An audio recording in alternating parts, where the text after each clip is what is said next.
విశాఖ పారిపోయి అక్కడ లిక్కర్ షాప్లో 500 జీతానికి పనిచేశారని కూడా జగన్ రెడ్డి గారు ఆరోపించారు. అదే చెప్తున్నాను. ఈ సామ్రాజ్యం అంతా ఎలా ఇదైంది? ఏది సామ్రాజ్యం? ఇప్పుడున్న ఏది సామ్రాజ్యం ఏమున్నది? ఇప్పుడు సామ్రాజ్యం ఒప్పుకోరా? ఏం సామ్రాజ్యం? ఒక 500 జీతం నుంచి వ్యాపారం అంత వ్యవస్థ ఎలా క్రియేట్ మళ్ళీ ఇప్పుడు అయిపోయాను కదా, ముఖేష్ ధీరుభాయ్ అంబానీ పెట్రోల్ బంక్లో పనిచేసిండు, మరి 4 లక్షల కోట్లు ఎట్లా వచ్చింది? అంటే పెట్రోల్ అంటే మేము పని చేస్తే తప్ప unskilled labour what is wrong? Driver చేసి నేనే చెప్తున్నాను, తప్పేమున్నది? ఇప్పుడు టీ బై చేసినోడు ఎంతమంది అయినరు, ముఖ్యమంత్రులు అయినరు, తప్పేముంది? What is wrong? ఆయన చెప్పేది నీతి నిజాయితీగా సంపాదించలేదు మైక్ రాకేష్ రెడ్డి ఏదో చేసే సంపాదించాడు. ఇప్పుడు చాలా మంది ఉన్నారు సంపాదించే వాళ్ళు, కొంతమందే. ఇప్పుడు అంబానీ ఉన్నాడండి, అంబానీ సంపాదించారు అంటున్నాడు. అంబానీ కూడా కొన్ని మోసాలు చేసే అతను అన్నది 500, నేను అడిగింది అది కాదు. అతను అన్నది ఏంటంటే 500 రూపాయలు ఎంప్లాయ్ అయినప్పుడు మిమ్మల్ని 300 రూపాయలు జీతంలో చేశాడు ధీరుభాయ్ అంబానీ గారు. ఇంకా చెప్పాలంటే 100 కథలు ఉన్నాయి పర్సనల్ డెవలప్మెంట్. నేను ఒకటేనండి. కానీ అక్కడ ఆరోపణ ఏంటంటే మీరు ఇక్కడ తప్పు చేసి తప్పించుకొని వైజాగ్ పోయి అక్కడ 500 రూపాయల డ్రైవర్గా పనిచేశారండి. నేను అక్కడ చేయలేదండి, నేను అక్కడ కూడా ఇక్కడ చేయలేదు, ఇక్కడ లేబర్ చేయలేదు, ఇక్కడ డ్రైవర్ చేయలేదు. నేను ఫస్ట్ దుబాయ్ వెళ్ళాను. మీరు తప్పించుకొని పారిపోయిన వాటి నిజం? దుబాయ్ వెళ్ళానండి. మీరు తప్పించుకొని పారిపోయారా? నేను బిజినెస్ పెట్టడానికి వెళ్ళాను, నా ఇల్లు కూడా ఉండేది. ఇప్పటికి కూడా నా కాంప్లెక్స్ ఉంది, ఆర్ఆర్ కాంప్లెక్స్. రాకేష్ రెడ్డి గారు ఆయన చేసిన దాని క్వశ్చన్లో కూడా ఆరోపణ అదే. ఎందుకంటే దాదాపు ఈ వయసులో వచ్చి చేస్తారంటే ఇన్నాళ్ళు ఏమైపోయారు, ఇన్నాళ్ళు తప్పించుకొని తిరిగారు, పారిపోయారు. దావుద్ ఇబ్రహీం దగ్గర బంగారం బిస్కెట్లు కూడా ఎత్తుకొచ్చి రాకేష్ రెడ్డి అమ్ముకున్నాడని చెప్పారు. మరి దావుద్ ఇబ్రహీం అడగాలి. ఇప్పుడు కరాచీ ఆయనకి దొరుకుతలేడు దావుద్, వీడికి ఎట్లా దొరికిండు? ఫస్ట్ వీటి కాల్ లిస్ట్ తీయాలి.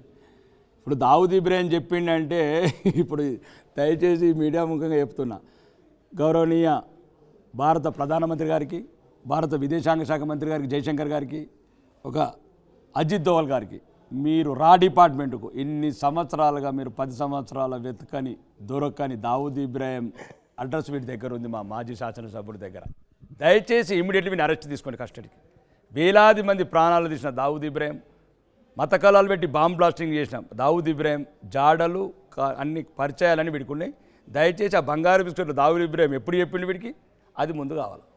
ఒకవేళ ఇతను తెలిసినాకో దావుద్ ఇబ్రాహిం చెప్పిండాకో నేను దానికి సిద్ధపడి ఉంటాను. కాదు అసలు సంబంధాలు ఉన్నాయా మీకు? అతనికి ఉండాలి కానీ ముందు వీళ్ళు దొరుకుతుంది, నాకెట్లా దొరుకుతారండి? మీరు కాదు అంటే ఒకటండి రాకేష్ రెడ్డికి సంబంధాలు ఉన్నాయి అక్కడ. దొంగ అది కూడా బంగారు బిస్కెట్లు కాదు, దొంగ బంగారం దొబ్బేశాడు. దొంగ బంగారం అంటే ఎలా ఉంటుందండి? రాకేష్ రెడ్డి అంటే బంగారం అంటే ఒకటే ఉంటుందండి, 24 క్యారెట్స్, 22 క్యారెట్స్, 18 క్యారెట్స్. దొంగలు కేసులో జైల్లో ఉన్నది నిజం కాదా? నేనే చెప్తున్నాను, జైల్లో చెప్తున్నాను. నేను అక్రమ కేసులు ఒక్కటేనండి నేను చేసింది ఎర్రచందనం వ్యాపారం. జైలుకి వెళ్ళారా? ఎర్రచందనం వ్యాపారం నేను చేసి చెప్పింది. జైలుకి వెళ్ళింది నేనే చెప్తున్నాను కదా. ఇప్పుడు అడుగడుగున పోరాటం నా జీవితం. నేను ఎవ్వరు చేయని వ్యాపారం చేస్తున్నాను. 1998 అక్టోబర్ 7 నుంచి వార్తా పేపర్లు ఇచ్చారు. మీరు ఒకసారి చదివండి, ఆ పాత పేపర్ కూడా తెచ్చుకోండి. ఎవడో అక్రమంగా తట్టుకోవడానికి సిద్ధంగా. ఈ రోజు కూడా నేను రెడీ ఉన్నాను జైలుకు పోవడానికి. ఏంది వాడితే ఈరోజు కూడా వెళ్తాను జైలుకు. అవును, ఎంతమంది ఇప్పుడు జైలు ఉన్న వాళ్ళందరూ తప్పు చేసినట్టున్నారా మీరు? మీ ఉద్దేశం ఏంది? జైల్లో ఉన్న వాళ్ళందరూ తప్పు చేసినట్లా? పేదవాడు, లేనివాడు, బలహీనుడు, బలవంతుల దాష్టికంలా లోపల నుంచి వెళ్ళు, ఇంటర్వ్యూలు ఈ ఛానల్తో వెళ్ళండి. దేశంలో ఉండాలి సగం మంది అమాయకులు ఉన్నోళ్ళు, పేదోళ్ళు, 100 రూపాయలు పెనాల్టీ కట్టిన వాళ్ళు. అక్రమ కేసులు అంటే అవేనండి, ఎదుర్కోవాలా, తప్పదు.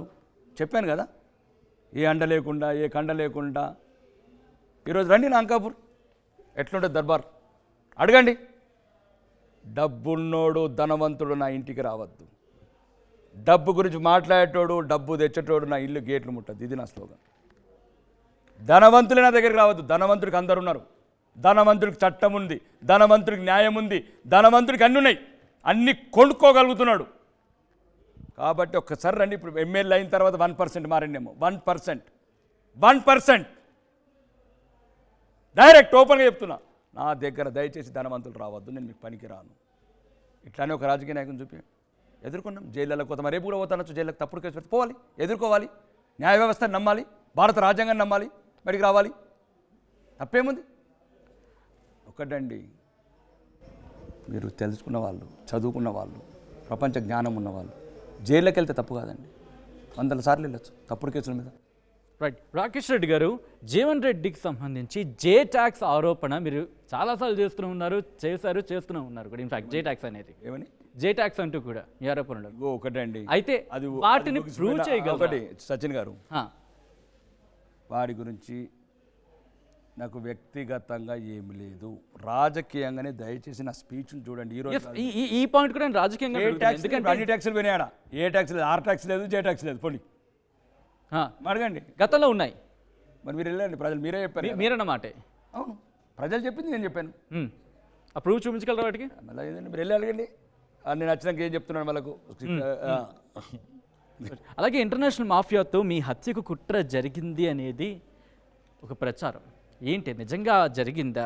ఎస్పీ దగ్గరికి వెళ్ళి ఫిర్యాదు చేస్తారనే మాట కూడా వినిపిస్తుంది. అదేంటి? ఇప్పుడు డీజీకి చెప్పింది ఏందండి? డీజీకి చెప్పింది ఏంది? ఇంతకుముందు కూడా ఆంధ్రప్రదేశ్ సీఎంకి చెప్పింది ఏంది? నా మీద కుట్ర జరిగిందని. ఇట్లా జరుగుతూ ఉంటాయి. ఇక అందరూ రాజకీయ నాయకులు, కాకి బట్టలోడు, కద్దరు బట్టలోడు, నల్ల బట్టలోడు, స్మగ్లర్లు అందరూ ఒకటైనరు. ఇది 56 ఇంచుల ఛాతి అండి. నరేంద్ర మోడీ గారిని ఇన్స్పిరేషన్ తీసుకున్న ఛాతి ఇది. బుల్లెట్లకు కూడా భయపడది. చూడదో ఇస్తాం.